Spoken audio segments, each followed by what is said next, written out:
পেরিয়ে যাচ্ছি ব্লু মস্ক, তুর্কি তথা ইস্তানবুলের একটা ঐতিহ্যশালী মস্ক, ব্লু মস্ক। তো আমাদের এই ব্লু মস্কের চারদিকে লাইন, সে লাইনে দাঁড়িয়ে আছি। আমরা কিছুক্ষণের মধ্যেই মস্কে প্রবেশ করবো। চলো দেখা যাক কি হয়। আমরা এখন ব্লু মস্কের ভিতরে আছি। গম্বুজাকার মস্কের ভিতরে কি অপূর্ব চিত্রকলা, সুন্দর সিমেট্রি এবং বিভিন্ন সিমেট্রিক্যাল ডায়াগ্রাম, সত্যি খুব সুন্দর। সুন্দর সুন্দর লাইট জ্বালানো আছে ভিতরে। অসংখ্য মানুষের ভিড় এই সৌন্দর্যকে চাক্ষুষ করে নেওয়ার জন্য। অনেকে এখানে ভিড় জমিয়েছেন। গম্বুজাকার এবং অসংখ্য চিত্রকলার মাঝে সত্যি এক অপূর্ব সৃষ্টি।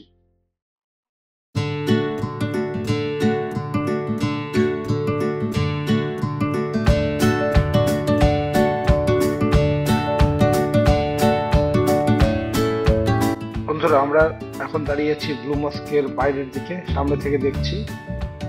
যেমনটা দেখছো যে উপরের গম্বুজগুলোর যে রং, সেটা নীল রঙের। বন্ধুরা, আমরা এখন দাঁড়িয়ে আছি জার্মান ফাউন্টেন বলে এটি পরিচিত। এটি বানানো হয়েছিল 1898 সালে জার্মান এম্পায়ারের অনারে, যিনি ইস্তানবুল ভিজিট করতে এসেছিলেন। এর ভিতরের যে মোজাইক, সেটি সোনার তৈরি, এটা বিশেষত্ব এটি।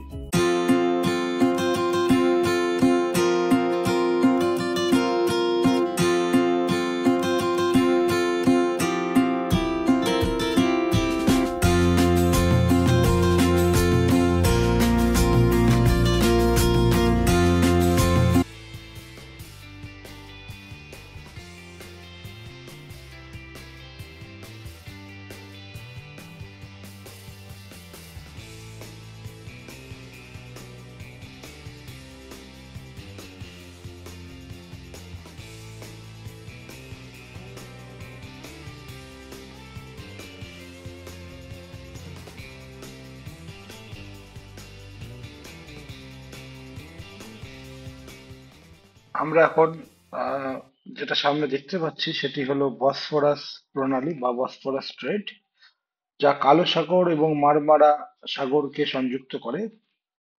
তো আমরা পরেও দেখবো এটাকে। তো এই দিক থেকে একটা ভিউ দেখা যাচ্ছিল, তো আমি একটু ক্যাপচার করে নিলাম। চলো পরে দেখি কি দেখা যায় আরো।